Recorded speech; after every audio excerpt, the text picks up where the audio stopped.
Salam santun. Terjadi lagi dan kembali terjadi lagi ya.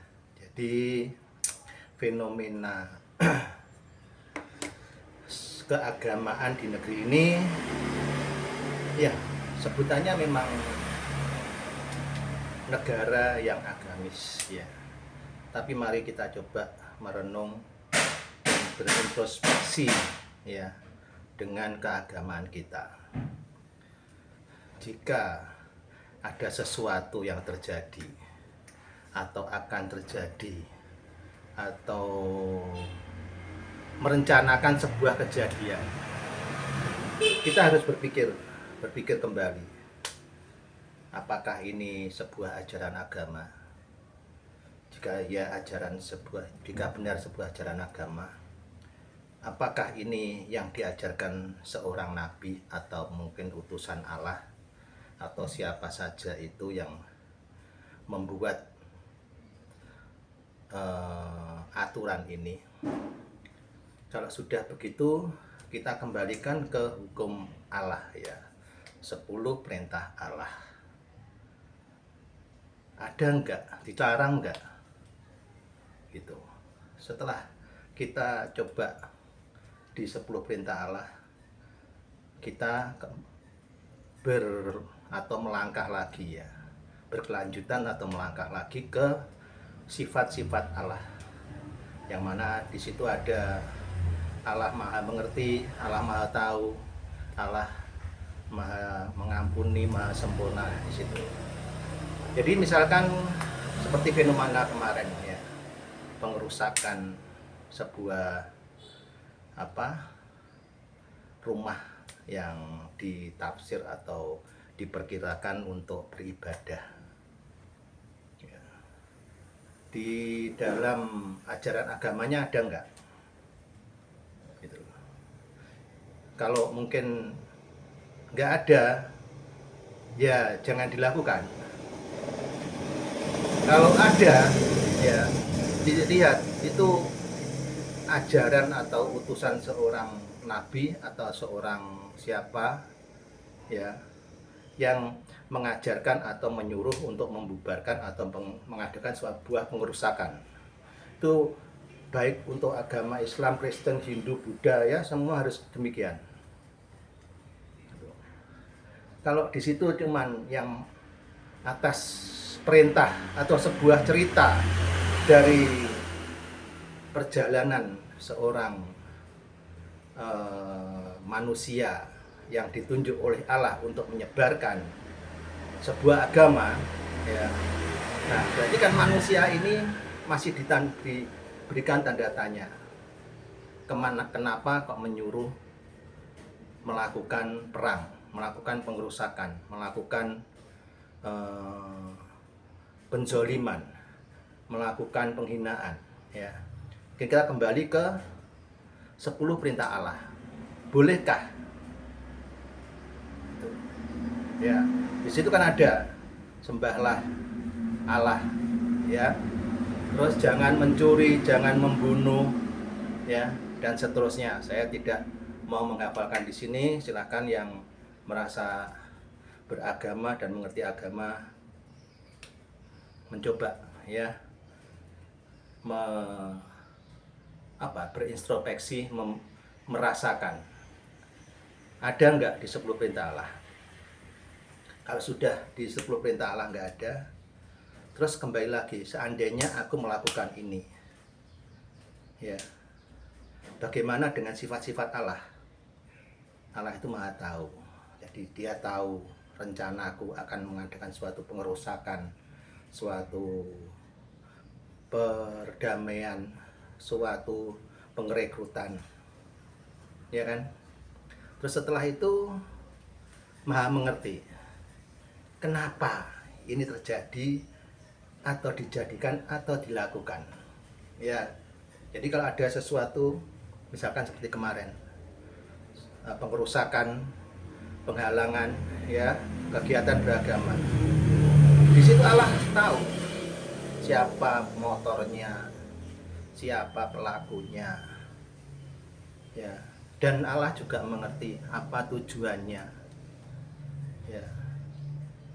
apa motivasinya, kenapa. Nah, di situ ya, meskipun di dalam sifat-sifat Allah itu Allah Maha Pengampun, Allah Maha Pengasih, tapi tidak sebegitu mudah untuk mengasihi dan mengampuni apa yang melanggar akan sebuah hukum Allah, seluruh perintah Allah. Seperti itu. Jadi terus kita tahu, wah Allah Maha Pengasih, mukul orang aja karena Allah Maha Pengasih.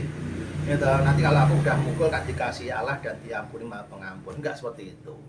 Ya. Jadi meskipun Allah Maha Pengasih, Allah Maha Pengampun, tapi di belakangnya Allah Maha Adil, Allah Maha Bijaksana. Loh itu loh ya. Jadi di situ kamu memukul orang, membubarkan sebuah acara keagamaan, merekrut orang, memberi makan seseorang, mengasihi seseorang. Allah itu tahu ya apa motivasimu, apa tujuanmu ya. Nah, di situ Allah itu Maha Adil, Maha Pengasih dan Maha Penyayang ya. Jadi Maha Bijaksana juga. Jadi dia begitu Allah itu tahu dan mengerti apa yang kamu lakukan dan apa yang kamu inginkan dari sebuah perlakuan di dunia ini, lalu Allah itu akan mempertimbangkan ya, melihat dengan keadilan sebagai sosok Allah ya, sifat Allah yang Maha Adil ya, Maha Bijaksana. Jadi dia gak adil, oh orang ini berlaku ini karena ini. Terus dia bijaksana, oh kalau begitu bisa aku ampuni. Atau mungkin karena sesuatu itu direncanakan dengan sebuah emosi dan ego yang berlebih ya. Jadi Allah akan memberikan kepada kita ya, kalau manusia semua menginginkan surga, terus neraka yang disiapkan oleh Allah itu akan dihuni siapa? Ya, apakah neraka itu akan kosong? Padahal manusia hidup di dunia mengolok-ngolok yang namanya koruptor. Ya. Mengolok-ngolok sesama pemeluk agama. Ya. Mengolok-ngolok sesama manusia. Apakah kita tidak akan merasakan seperti itu? Apakah Allah tetap akan mengampuni kita bila kita berdoa sehari 10 kali, 20 kali? Apakah Allah itu akan begitu mudah mengampuni kita? Karena apa? Kalau Allah begitu mudah mengampuni kita, besok setelah kita berdoa 10 kali sehari, besok melakukan lagi ya, seperti para koruptor ya, karena merasa Allah mudah mengampuni dan Allah Maha Pengasih, ya ambil lagi besok, ada kesempatan ambil lagi di situ. Jadi mari kita mencoba dalam sebuah kehidupan keagamaan ini tidak hanya menelan mentah sebuah ajaran ya, kita harus kembalikan kepada Sang Ilahi, pada pusatnya ya. Kalau orang-orang bilang tekengane pusat ya, kita kembali ke pusatnya. Misalkan seorang penceramah, seorang pendeta, seorang kiai, seorang siapa aja lah, kalau menyuruh sesuatu, kita harus coba merenung. Ini disuruh begini, ajaran siapa?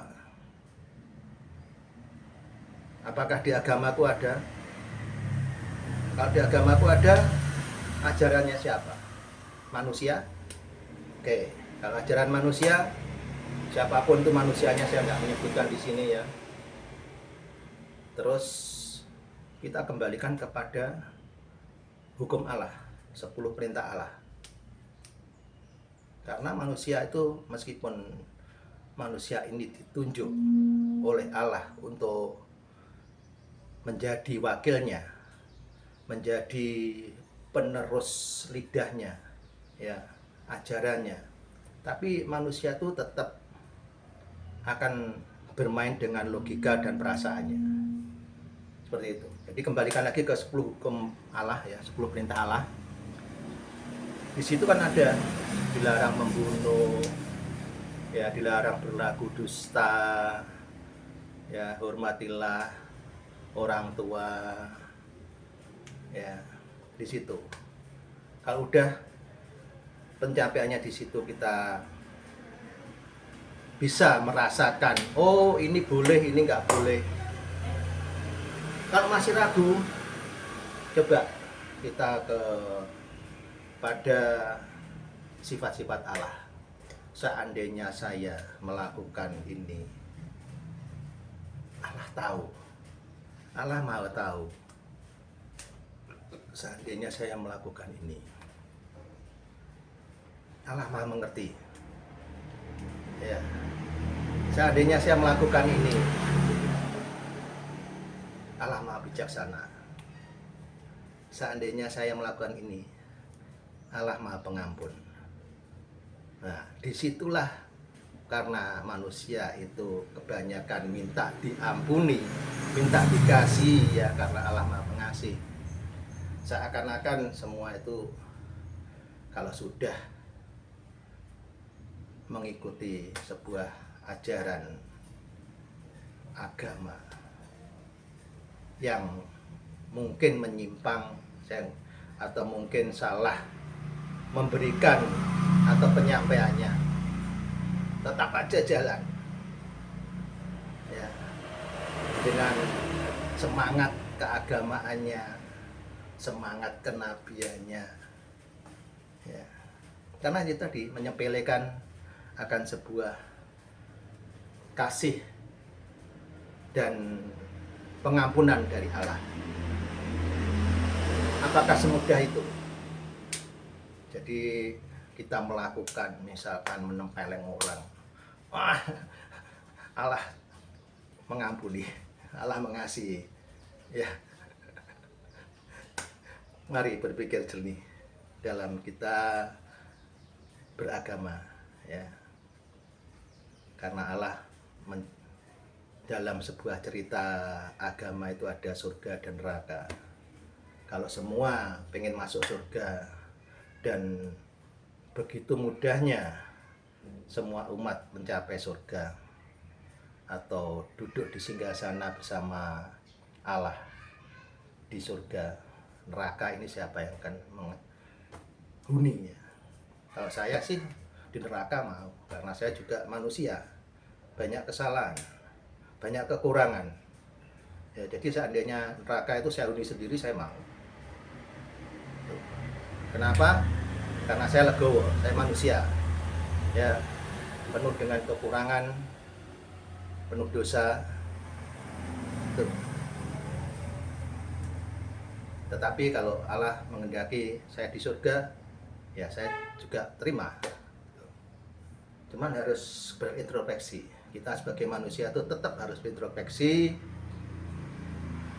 Hari ini atau detik ini saya menyampaikan sesuatu yang Allah gerakkan pada tubuhku, ya, melalui lidah ini. Jadi kalau keliru ya silahkan komen. Kalau benar ya dukung, ya. Tuh. Jadi nggak semudah itu. Saya saat ini saya berdoa, ya. Terus di situ ada orang istilahnya memetik bunga saya ke situ karena saya sudah berdoa dan minta maaf pada Allah. Saya datang, saya tempeleng. Terus setelah saya tempeleng, saya kembali lagi berdoa, ya Allah, ampunilah saya orang berdosa. Apakah seperti itu Allah mau bertindak pada kita, ya? Mungkin seperti itu yang akan saya sampaikan. Monggo, sebagai umat Allah, ya saya tidak berbicara agama, saya berbicara umat Allah. Orang yang beriman itu percaya pada Allah dan harus bisa menyelami Allah itu sendiri. Mari kedepannya kita coba bergumul sesama umat Allah, menjadikan sebuah perdamaian di negeri ini tanpa ada terjadi lagi dan kembali terjadi lagi sesuatu bentrok, sesuatu yang mengutamakan ego, ya, ego dari sebuah kepercayaan, ya. Dan untuk Menteri Keagamaan, Majelis Ulama, ayo coba introspeksi diri, ya. Kita jangan memandang agama, tapi kita memandang iman. Dari situ kita tahu akan apa yang Allah mau, ya, dari 10 perintah Allah dan sifat-sifat Allah. Terima kasih telah nonton video. Salam santun, salam sehat, berpeluh jos.